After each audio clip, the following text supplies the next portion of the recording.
Vous savez ce que Vichy n'a jamais osé remettre en cause et que Darmanin, ministre de la Justice, vient de mettre dans le débat?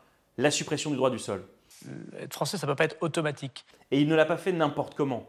Il a utilisé ce qui se passe et ce qui s'est passé à Mayotte, la tempête qui a touché Mayotte, qui a tué des dizaines de personnes, blessé des centaines de personnes et détruit plus de 90% de l'île d'une manière ou d'une autre. Et il a utilisé ce drame pour étendre la question à tout le pays. En effet, je crois que le droit de la nationalité doit être profondément revu. Donc oui, moi je suis favorable au débat national sur le droit du sol. Et ce faisant, il est venu où? Il est venu sur une idée qui est un étendard du Rassemblement national depuis des années et même des décennies. On vous explique ce qu'est le droit du sol et pourquoi ce serait une folie de le supprimer.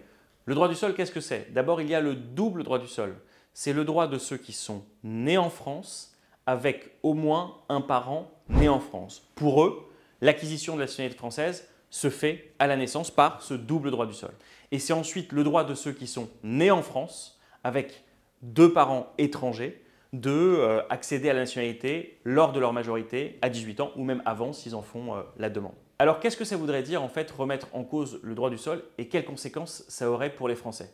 D'abord, ça poserait un problème de souveraineté qui est évident. C'est-à-dire que des gens qui ont grandi en France, qui sont nés de parents étrangers, n'acquéreraient jamais la nationalité. Et donc, au fur et à mesure du temps, vous auriez une proportion d'étrangers vivant sur le territoire national, ressortissant d'un pays étranger, du droit consulaire d'un pays étranger, qui vivraient sur le territoire national. Deuxième point, il y a un monstre bureaucratique derrière tout ça. C'est un point administratif, mais qui est quand même essentiel. C'est le fait qu'en l'absence de droit du sol, il faudrait mettre en place toute une administration de la filiation par le sang. Et donc les Français qui sont Français, même pour ceux qui sont là depuis très longtemps, de parents nés en France, etc., devraient prouver les choses. Et d'ailleurs, le groupe, pour vous raconter une histoire, le groupe RPR en 1986 avait eu cette idée de dire on va remettre en cause le droit du sol. C'est Jacques Chirac, Premier ministre, qui s'y était opposé en disant que ça fragiliserait la situation de millions de familles dans le pays.